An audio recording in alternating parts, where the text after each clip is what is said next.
Buenas tardes y bienvenidos a esta sesión que se llama Manejo contemporáneo de las arritmias. Lo que intentamos hacer con las arritmias es dividirlo en dos partes. Una es mostrar nuevas técnicas que lo familiaricen con lo que se está haciendo actualmente en otras partes del mundo y que quizá en un futuro próximo podamos hacer en nuestro país.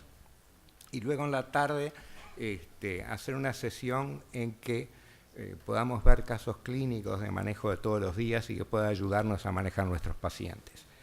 Pero para esta sesión de la tarde, de manejo contemporáneo de las arritmias, hemos invitado al doctor Venkat Tholakanahalli. Conocí al doctor Tholakanahalli como uno de mis residentes hace 20 años. Y representa un producto más puro de la Universidad de Minnesota y un orgullo de todos aquellos que de alguna manera participamos en la educación de los residentes. Representa el típico médico académico, es un clínico astuto, muy persistente en el diagnóstico y tratamiento de sus pacientes. Es un investigador extraordinariamente original y muy productivo, y es un docente extraordinario, muy generoso con su tiempo para todos sus residentes. Actualmente es profesor asociado de la Universidad de Minnesota, director de electrofisiología intervencionista en uno de los 3 hospitales de la universidad. Así que él nos va a guiar en la revisión del tratamiento de tres tipos de patologías diferentes y a través de procedimientos que hoy en día son absolutamente rutinarios en otras partes del mundo. My special thanks to Cardiocentro for inviting me and giving me this great opportunity to be the part of a wonderful and delightful symposium. And I sincerely thank Dr. Simon Milstein, who's also my mentor to start with in the training program to all the way to becoming a electrophysiologist. You have listened to a very delightful presentation, just 3D and 2D echocardiography.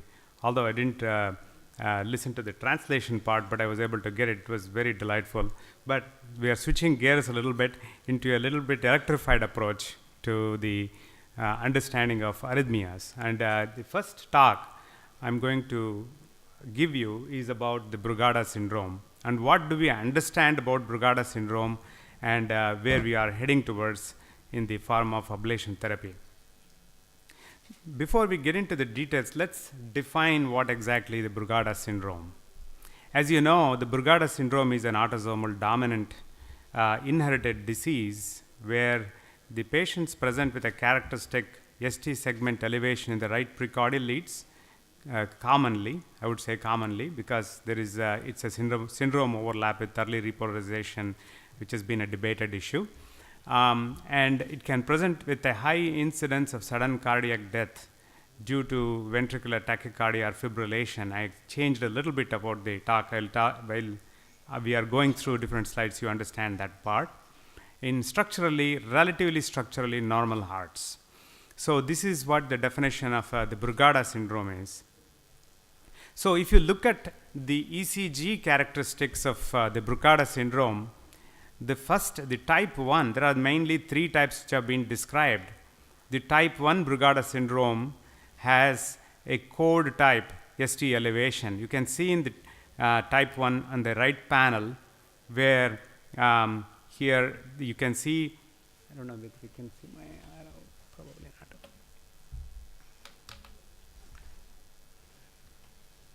This particular ECG, you have a characteristic ST elevation with a T-wave inversion. In the type 2 morphology, there is a ST segment elevation, which is a saddleback type, where there is at least more than 2 millimeters of ST segment elevation with a T-wave, without T-wave inversion. In the type 3, once again, it is a saddleback, but the ST elevation is less than 1 millimeter. But interestingly enough, if you, depending upon where you place the precardial leads, if you move the precardial leads higher up to second and third space, you can actually improve the sensitivity of finding the EKG pattern of the Brugada syndrome. In this case, fourth intercostal space doesn't reveal anything. As you move to the third intercostal space, it reveals some chord pattern, and in the second intercostal space, it's a lot more apparent that the patient is demonstrating a Brugada syndrome type. So what is the epidemiology? The interesting aspect of this Brugada syndrome is relatively rare, but looks like it is most commonly distributed in the third and fourth decade of life, and a lot of patients present during that time with a sudden cardiac death. It is more endemic in the Southeast Asia, and as you move towards the western part of the hemisphere, it becomes less and less common. But why is it so important? Why are we so interested in Brugada syndrome if that is so rare? The interesting aspect is, it's the worldwide, it's out of the all structurally normal hearts, the sudden cardiac death is about 4 to 12%. It comprises to such an extent. Almost you can say about 1/10 of the population with sudden cardiac death in structurally normal heart can be Brugada syndrome. It can present with sudden cardiac death as one of them. Other one, it can be completely asymptomatic, or the patients can present as nocturnal agonal breathing, and they can present as syncope or palpitations. And there are some papers talking about the association of higher incidence of supraventricular tachycardias along with the presence of a Brugada pattern ECG or the Brugada syndrome itself. And they do have sometimes this significant atrial disease as well. Because of that, there is the atrial conduction abnormality is also being noticed. The problem is, the number of patients that we see with Brugada syndrome or the Brugada pattern ECG may be the tip of the iceberg. There may be so many other patients we may not be really apparent, or at least probably discovering the fact that these are one of the reasons for the ion channel abnormality of this type. So one way to know is, of course, changing the position of the leads to discover this problem in a suspected patient with a sudden cardiac death. The other reason is challenge with class 1 sodium channel, basically sodium channel blockers using a procainamide, ajmelin, depending upon which part of the world you are. Different medications are available to provocate and cause and showing evidence of this Brugada type EKG.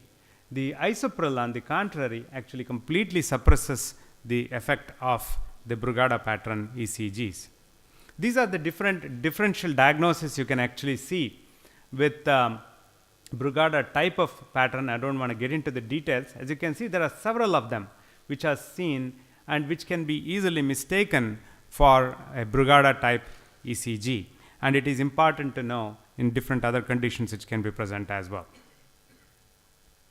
So as we know, the genetics of this one, it is an autosomal dominant type of a pattern. You need only one allele from one parent to have demonstration of this particular disease. So far there is 19 genes have been identified, and the interesting aspect, as you know, is the cell positivity actually goes down overall. In other words, there is a decrease in the inward sodium currents or the calcium currents, and the increase in the outward potassium currents, and there is a significant amount of transient outward current loss associated with the Brugada pattern, Brugada syndrome. Genetic testing is helpful, especially for the early detection of the relatives. If you know the proband, and it has to be very, and you have to be careful in selecting and doing, because you can only pick up about 25% of the times. And the class 1 recommendation for the gene testing for the relatives, if you have an index case. This is a big debate going on for a while now.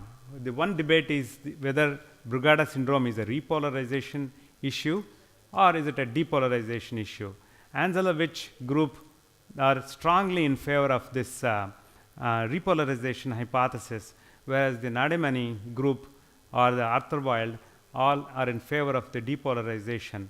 But you can explain in both ways if you really look at it in both angles. Most of the repolarization hypotheses have been demonstrated in the tissue level, and this one is being demonstrated on the clinical side. Although, the cellular there is some overlap between the two. In this particular issue, there is a significant endocardial epicardial dispersion of the sodium currents, which produces a short coupled PVC causing a phase 2 re-entry phenomena and hence causing a ventricular arrhythmia in the repolarization hypothesis. On the contrary, depolarization hypothesis is lot to believe with the MRI abnormality you see and also wall motion abnormality in certain areas of the heart, particularly the epicardial portion of the right ventricular outflow tract, producing almost like a scar type mediated type of an arrhythmia. And because of the slowed conduction, it produces a depolarization type of a reentrant type of an arrhythmia. If you go back and look at the embryological part of it, although it has not been described very well, when the cardiac crescent starts and the linear heart tube starts in the process of development, it folds, and there is neural crest cells actually migrate towards this area. It apparently looks like in the area of the right ventricular outflow tract, there are a lot of interesting differences that have been seen. This is quite different compared to even the right ventricular wall itself in the pattern of electrical conduction system. So, how do you risk stratify these patients with Brugada syndrome? When patients present with a type 1 Brugada pattern ECG with a code type ST elevation in lead V1 and V2, that is a high risk. And the history of they have particularly symptomatic with any cardiac event, that is a suspicious problem that we need to take it very seriously. And if you do demonstrate these late potentials of on the epicardial bipolar electrograms, you can actually anticipate there is a potential risk that this patient is a high risk for having ventricular arrhythmias. I will elaborate when we are actually showing the evidence of ablation. And the T-wave amplitude variability is also being shown to be associated with a risk for Brugada syndrome causing serious consequences. The ventricular effective refractory period is shortened. This is Sylvia Prioris actually demonstrated this in this group of patients, and the fragmented QRS and the ST elevation in the AVR. All these are pointing out to some extent to a level of some sort of a local re-entry or some sort of a scar mediated issue. So, where do we go from here with respect to ablation? The earlier work, as most of the arrhythmias, as you can see, is Michel Hassiger, who actually comes up with a lot of interesting thought process. He initially demonstrated the presence of a specific PVC as an inducing PVC to cause these arrhythmias. This can produce as a monomorphic to polymorphic type of picture. In the morning, there was a talk specifically looking at a PVC as a potential to causing the Brugada pattern and in Brugada patient to produce the ventricular arrhythmias. So, Michel Hassiger targeted the specific PVCs, mapped them and ablated successfully to diminish the ICD shocks. So, when you look at the substrate of this particular patients, these are all the channels, electrograms that are recorded in the epicardial surface of right ventricular outflow tract. When you are giving ajmelin or any sodium channel blocker, you can see that T0, the beginning of the, you don't see lot much of electrograms going outside of the electrogram activity. When you, at 5 minutes, it just starts moving, and you can see the splitting of these electrograms, indicating you are actually showing the delayed conduction with the use of the ajmelin in this one to demonstrating these abnormal electrograms probably are the inciting reasons why these arrhythmias tend to occur. And in the tissue, at the tissue level, Zipes group, Morita and Zipes group, they have shown that ablation of these particular PVCs on the epicardial surface, you can actually eliminate these arrhythmias, in this group of Brugada pattern tissue preparation as well. It is also been described that not necessarily these patients can produce with ventricular fibrillation. They may also even present with a monomorphic ventricular tachycardia, as in this particular study, they showed about 4.2% of the patients had monomorphic VT, and they can present around the RVOT, mitral annular location, or even the bundle branch reentrant VT. We always think bundle branch reentrant ventricular tachycardia seem to occur with a very dilated sick heart, but it can occur in the presence of a significant electrical disturbance within the heart itself in a normally otherwise looking heart. So the seminal article of ablation with respect to understanding these electrograms in the right ventricular outflow tract and the epicardial surface was described by Nadamani, and he studied these group of patients, type 1 Brugada pattern ECG patients with multiple ICD therapies and failed antiarrhythmic drugs including the amiodarone, and these are the patients he actually studied them. So in order to do that, he looked at endocardial and epicardial, finally concluded epicardial location is the best location where we can actually target these particular problems. So how do you approach? We know that these spaces are critical and it's extremely valuable, oblique sinus and the transverse pericardial sinus, as you enter the pericardium in a during a dry tap. So typically, when I am accessing this pericardial, I use a micropuncture needle to go in the subxiphoid approach, and then in order to get to that right ventricular outflow tract, I go through the transverse sinus. It's a very, very stable location. You can actually place the catheter right on the right ventricular outflow tract with minimal movement in that particular area. So these particular electrograms were specifically targeted in these region in the right ventricular outflow tract on the surface. In the initial phase, when he did this particular study, he targeted these patients without challenging much of the adrenaline, and they targeted these particular electrograms. When you look at this particular slide, you can see if the electrograms are looked in RV epicardium versus the LV epicardium and the RV endocardium, comparing to the right ventricular outflow tract, clearly the late potentials were very long, and the electrogram durations were also very long compared to the rest of the areas, indicating this is a specific area where you see this one. If you try to analyze this ECG, why V1, V2 is particularly showing evidence of a right bundle pattern ECG, it makes you think there may be some area within the heart it is specifically showing evidence of abnormality. And the same ECG in the form of a scattered graph showing the same evidence. Late potentials are distributed in this region. These blue squares are demonstrating further out here longer duration and a low amplitude signal, low microvolts, and similarly the electrogram duration and the late potentials are also prolonged in this case. After the ablation is performed, this is the before ablation, 1 month, gradually the ST segments tend to get lesser and lesser. At 3 months, it tends to disappear or become almost like a type 2 or a type 3. So these were the 9 patients which initially were studied with multiple ventricular fibrillation episodes, and at the end of the case after ablation, there was one, they were inducible at triple extra stimulus in 2 patients, but most of them were non-inducible, and there was a significant delay in the shock appearance in the subsequent period. Subsequently, he did this, as you can see, the ablation. This subsequent paper came out in 2017, and if you carefully observe this area where this fractionated potential in this distal electrode in the ablation, which is placed on the epicardial surface, as you ablate it, just disappearing there. You can see that it disappears. Once it disappears, that's what you are seeing here, before and after. That's the endpoint he was actually looking at specifically in this case. And the endpoint of this particular ablation was to see loss of, not just the loss of Brugada pattern ECG, but you need to completely modify the substrate by targeting all the areas which are responsible for causing this issue. How do you do that? By he used the ajmalin to increase, find out the substrate, how big the substrate is, and he targeted all the areas, and hence he was able to suppress all the arrhythmias in this patient.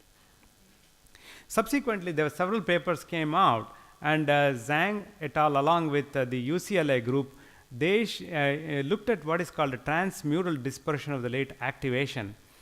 They looked at this, the prolonged transmural dispersion in the late activation by actually using, once again, procainamide in US and ajmalin in rest of the part of the world, showed that this is a dynamic change that happens with by administering these drugs, suggestive that what we are dealing is not necessarily anatomical problem. This is a lot more electrical issue, which you need to target the whole area in order to successfully get rid of them. So in this case, look at this. When you challenge with sodium channel blockers, it increases in size, and subsequently you can actually get rid of them. This was the meta-analysis showing from the Goldberger group, showing that epicardial surface is the best location to really target them as opposed to the endocardial surface.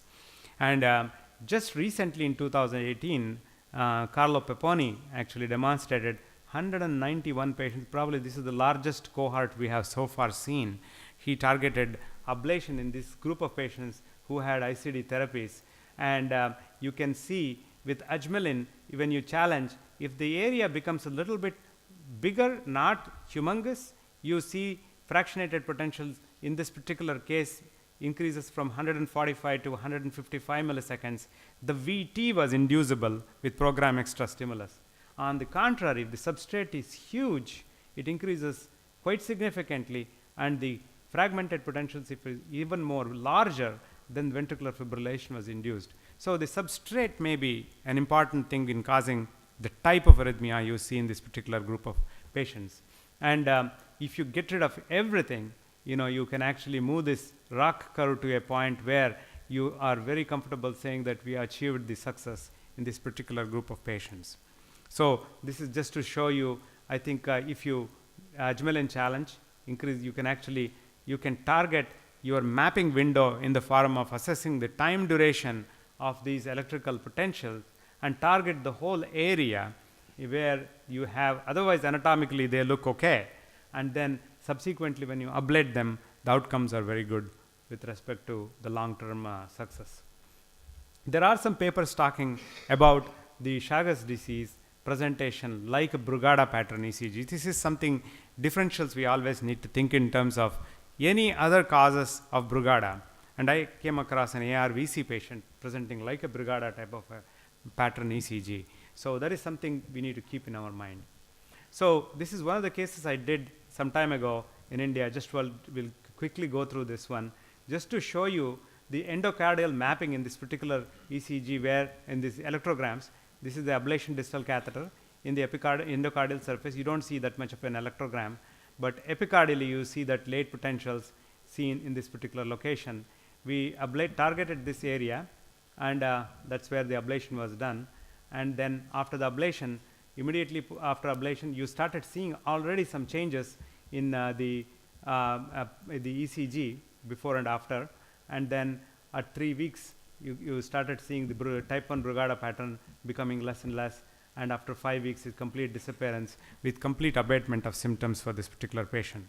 As of now, the Heart Rhythm Society, European Heart Rhythm Society, and the APHRS guidelines, they recommend catheter ablation in patients who with diagnosis of Brugada syndrome and history of arrhythmia storms or repeated ICD shocks as a class 2B indication. So in summary, ladies and gentlemen, ventricular tachycardia and fibrillation in Brugada syndrome may be due to depolarization and repolarization mechanism, because there is an overlap of both kinds which have been demonstrated. The substrates seem to be dynamic by alteration with class 1 antiarrhythmic drugs. Epicardial ablation seems to suppress the ventricular arrhythmias and also reverses the Brugada pattern ECG with long-term good outcomes. Still, ICD is the first line of therapy in survivors of cardiac arrest. Thank you so much for your kind attention.